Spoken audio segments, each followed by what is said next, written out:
बुटोल गस्सिए सडक विस्तारको काम धमाधम। पछिल्लो अपडेट के छ आउनुस् जानौँ यस भिडियोमा।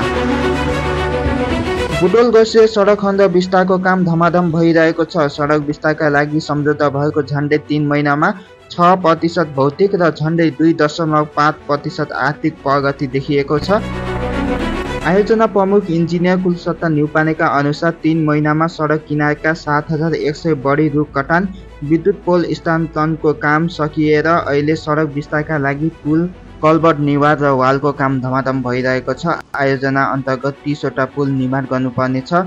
त्यसमध्ये 10वटा पुलको फाउन्डेसन निर्माणको काम पुरा सकिएको छ। उनले भनिन् मुख्य समय लाग्ने फाउन्डेसनको काम सकिएपछि अब बर्सातको समयमा पनि धमाधम पुल निर्माणको काम हुनेछ। त्यस्तै सडक किनारमा फुटपाथ र सवारी साधनका लागि सडक छुट्याउनका लागि राखिने कर्ब स्टोर पनि 35,000 निर्माण भइसकेको र 10 किलोमिटर याक ड्रेन निर्माण सकिएको उनले बताइन्। परियोजनाले कपिलवस्तुमा फिल्ड कार्यालय स्थापना गरेर काम गर्दै आएको छ। पहिलो चरणमा बुटोलदेखि घोसिए खण्डको रूपन्देहीमा 30 किलोमिटर र कपिलवस्तुमा 20 किलोमिटर सडक विस्तार भइरहेको छ। दोस्रो चरणमा घोसिएदेखि चनौटासम्म 19 किलोमिटर खण्डमा काम हुनेछ। सडक आयोजना कार्यालयका अनुसार रूपन्देहीमा 20वटा र कपिलवस्तुमा 10वटा गरी निर्माण गर्नुपर्ने 30वटा पक्की पुल मध्ये अहिलेसम्म रूपन्देहीमा 6वटा र कपिलवस्तुमा 4 स्थानका पक्की पुल निर्माण धमाधम भइरहेको छ। रिटेनिङ वाल र कल्भर्ट निर्माणको काम पनि तीव्र भइरहेको छ।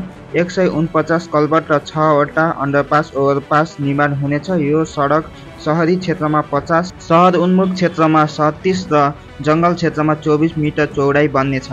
पूर्व पश्चिम राजमार्ग बुटोल घोसिए चनौटा सडक खण्डमा पर्ने 69 किलोमिटर सडकलाई 4 लेनमा स्थानोन्मुख गर्न लागि हो। आयोजनाका लागि 27 करोड 50 लाख डलर झन्डै 35 अर्ब रुपियाँ विश्व ब्याङ्कले उपलब्ध गराएको छ। आयोजनाले नेपालमा छानिएका व्यापारिक करिडोरमा व्यापार, यातायात लागत र परिवहन समयलाई घटाएर व्यापार र आवश्यकता सुधार गर्ने विश्व ब्याङ्कले जनाएको छ। आयोजनाबाट नेपालका विभिन्न प्रदेश र छिमेकी मुलुकसँग यातायात, व्यापार र आवश्यकता बढाउने भएकाले नयाँ आर्थिक सम्भावनाको ढोका खोल्ने जनाएको छ। निर्माण भएको 60 वर्ष पुगेको सडक अहिले साँघुरो र जीर्ण छ। आयोजना अन्तर्गत बुटोलदेखि चनौटासम्मको सडक 4 लेन र बुटोलको तीनौं नदीमा सिग्नेचर ब्रिज निर्माण गर्ने योजना छ।